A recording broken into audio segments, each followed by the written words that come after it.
आता 26 तारखेला सगळंच पार पाडायचं होतं, शपथविधी करायचा होता।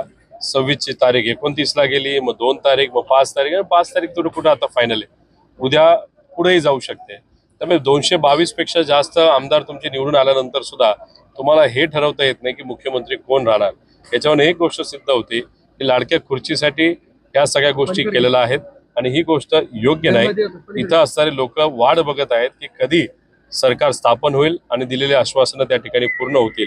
त्यामुळे लग्न ठरलंय, नवरदेवांना मुलगी आवडली, मुलीला नवरदेव आवडलेला आहे आणि जेव्हा खऱ्या अर्थाने लग्नाचा दिवस येतो तेव्हा नवरदेव अडून बसतो की मला हुंडा पाहिजे, म्हणजे मला पद पाहिजे, असं कुठंतरी या सरकारची परिस्थिती झालेली आहे। लोक मात्र सभा मंडपात त्या ठिकाणी आलेले आहेत, वाट बघतायत की लग्न कधी होईल आणि तिथं आम्हाला सरकारकडनं योग्य असे निर्णय जे लोकांच्या हिताचे असतील असे कधी घेतले जातील।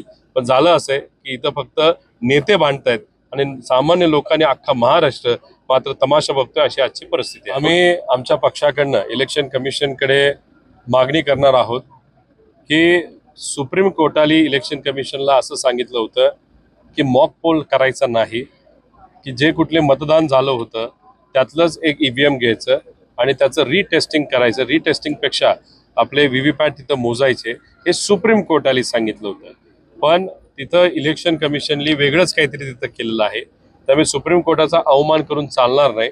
आम्ही इलेक्शन कमिशनकडे पहिल्यांदा जाऊ, ते त्या बाबतीत काय सांगतात हे आम्ही बघू।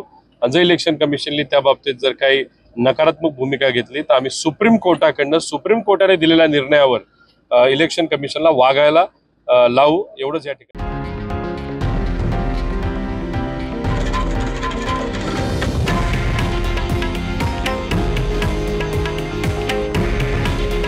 हे आहे देशातील नंबर 1 न्यूज नेटवर्क आणि आपण पाहत आहात TV9 मराठी। काळजी तुमची, हित महाराष्ट्राचं।